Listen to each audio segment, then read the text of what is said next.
Life of Muhammad. 17. Planting seeds for the city of Yathrib. Your companion says he has been to Jerusalem and back in one night. Do you still believe in him? Said Abu Jahl. Abu Bakr replied. If he says it, then it is the truth. In fact, I believe in something even greater than that God speaks to him directly from the sky. The elite of Mecca now laughed even more at Prophet Muhammad. It was the month of Zulhijjah, the month of Hajj, where the Arabs from all over Arabia came to the Kaaba to pray to God, following the rituals of Abraham and Hajar. They would walk around the Kaaba like Abraham did and pray to God. And they would walk between the mountains of Safa and Marwa like Hajar did. But they mixed the rituals with idol worship. Prophet Muhammad now had to find safety in another part of Arabia to continue his message of serving the one God, so he began to approach the different Arab tribes, asking them for support. He asked the big tribes, and even the small ones with the same amount of sincerity, while relying on God. A man called Rabi'a bin Abid who later became a believer explains this. I remember when I was a young child. A man, meaning the Prophet, came and spoke to my father, telling him to embrace the worship of Allah and to leave idolatry and to accept him into his tribe. I also saw an elderly man standing behind him, wearing a cloak, having 2 ponytails. When this young man finished and moved to the next tent, this elderly man came forward and said, O people, do not give up the way of your forefathers. So Rabi'a says, I asked my father who these 2 men were. And he told me, the first man is the man claiming to be a prophet and the elderly man is his uncle Abu Lahab. Who will adopt me so that I may preach the message of Allah? Because the Quraysh have stopped me from doing this. The Prophet said.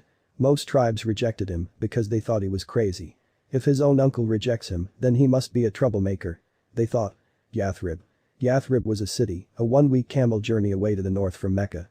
The population of Yathrib was a mix of Arab idol-worshipping tribes and Jewish tribes. A major civil war had occurred in Yathrib while the Prophet was in Mecca. Many tribe elders had died, and the young people wanted a leader to unite the fighting tribes and give them purpose in life. The Jewish tribes had settled here in Arabia because they had read in their books that the last prophet would come to a city with palm trees between 2 volcanic rock mountains. He would speak whatever God said to him and he would be victorious against his enemies. The Arab tribes in Yathrib were bigger in number and they had more sons. Whenever they showed anger to the Jewish tribes, the Jews replied that they would soon be supported by a prophet of God who would destroy them. This threat made these Arab tribes feel inferior and afraid. If only they had support from such a promised messenger of God, they felt. The tribes of Yathrib come to Mecca for the Hajj pilgrimage. Who are you? Asked the Prophet. He had come with his close friend Abu Bakr. They were only 6 people sitting.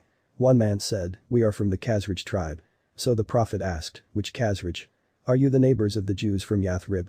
They said, yes. And then the Prophet said, may I speak with you? They said, yes. So the Prophet sat down and explained to them the teachings of Islam. He recited some Quran, explained to them about serving the one God of Abraham, and warned them against idol worship. All with the same passion, sincerity, and zeal as if he was speaking to one of the massive tribes, even though they were just 6 people without a tent. The Khazraj people consisted of farmers because the people of Yathrib were a farming and agricultural society who harvested date fruits. The Prophet was relying on God, giving a message to a few people who seemed insignificant.